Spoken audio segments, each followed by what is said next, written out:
pudéssemos definir liderança hoje, poderíamos encontrar em muitos lugares e muitos livros.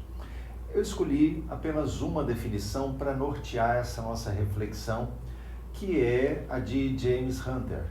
Ele diz que liderar é a capacidade de influenciar pessoas para trabalharem entusiasticamente, visando atingir objetivos comuns, inspirando confiança e fazendo isso pela força do próprio caráter.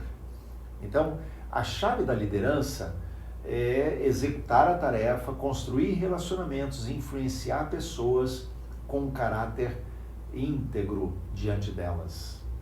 Existe um conflito quando se pensa em liderança, porque muitas pessoas não conseguem entender que liderar é servir, mas confundem liderança com poder. Poder é a faculdade de forçar, é a capacidade de coagir alguém a fazer a sua vontade por causa da sua posição de força, por causa da sua posição hierárquica. Então, mesmo que a pessoa não conseguisse ou não quisesse, ela é forçada àquilo. John Maxwell, um líder mundial, muitos livros escritos sobre liderança, ele diz que liderança é a disposição de correr riscos, é o desejo apaixonado de fazer a diferença, é se sentir incomodado com a realidade e querer ir além, é assumir a responsabilidade quando os outros inventam justificativas, é enxergar possibilidades enquanto os outros veem dificuldades, é a disposição em se destacar no meio da multidão. Liderar é abrir a mente e o coração, é a capacidade de subjugar o ego em benefício de algo maior, é evocar em quem nos ouve a capacidade de sonhar. Ou seja, ele vai colocando tantas coisas, mas ele coloca que liderar é ter a coragem de assumir posições e ser um servo, sabendo que servindo consegue despertar nas pessoas o melhor que elas têm. Então, liderar é para servos. Quando nós olhamos na Bíblia, nós vemos, por exemplo, Elias e Eliseu. Quando Deus fala com Elias que Eliseu seria profeta no lugar dele, iria sucedê-lo, então Eliseu é chamado por Elias, Elias joga a capa sobre ele e Eliseu então vai andar com Elias. E a Bíblia diz que Eliseu passou a servir Elias. E quando Elias chega para ele, olha, fica aqui que eu vou mais adiante, eu vou seguir, ele diz, não, de jeito nenhum, não vou deixar você ir. Por quê? Porque o coração de Eliseu estava para servir Elias. Por isso, quando o Senhor veio para tomar Elias e o levou num redemoinho, Eliseu estava ali, pronto, e recebeu a porção dobrada do Espírito que estava sobre Elias.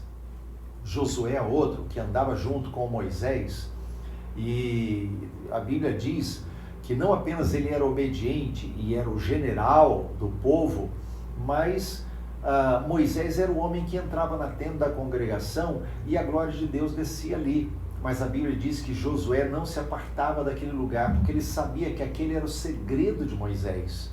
Então, Josué era um seguidor direto de Moisés e andava nos passos do seu líder.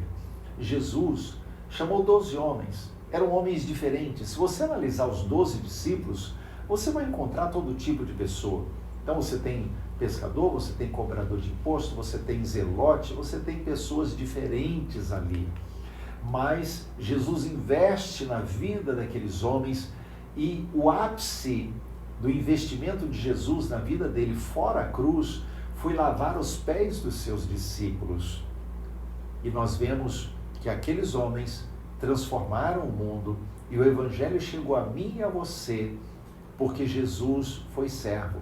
Porque a Bíblia diz lá em Marcos 10:45, o Filho do Homem não veio para ser servido, mas para servir e dar a sua vida em resgate por muitos. O que nós vemos em Jesus é exatamente isso, que Jesus veio para servir. Se o Evangelho chegou para mim, se o Evangelho chegou para você, se eu e você temos a salvação hoje, é porque aqueles homens foram tocados por alguém que se fez servo. A Bíblia diz lá em Filipenses capítulo 2, que Jesus, sendo da essência de Deus, ele se esvaziou a si mesmo. Ele tomou a forma de homem, ele se fez servo, se fez escravo.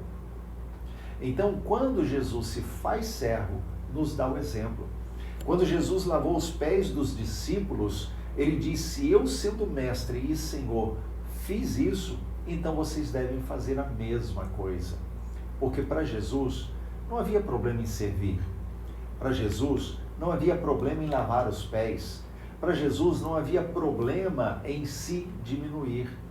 Pelo contrário, certa vez os discípulos estavam preocupados em qual deles era o melhor, qual deles era o maior. E Jesus disse: o que quiser ser o maior, seja o que serve. Porque liderar não é mandar. Liderar não significa ter poder para coagir as pessoas. Liderar é servir, é dar o seu melhor e influenciar as pessoas para que vocês juntos alcancem o mesmo ideal, o mesmo sonho que Deus colocou em seus corações.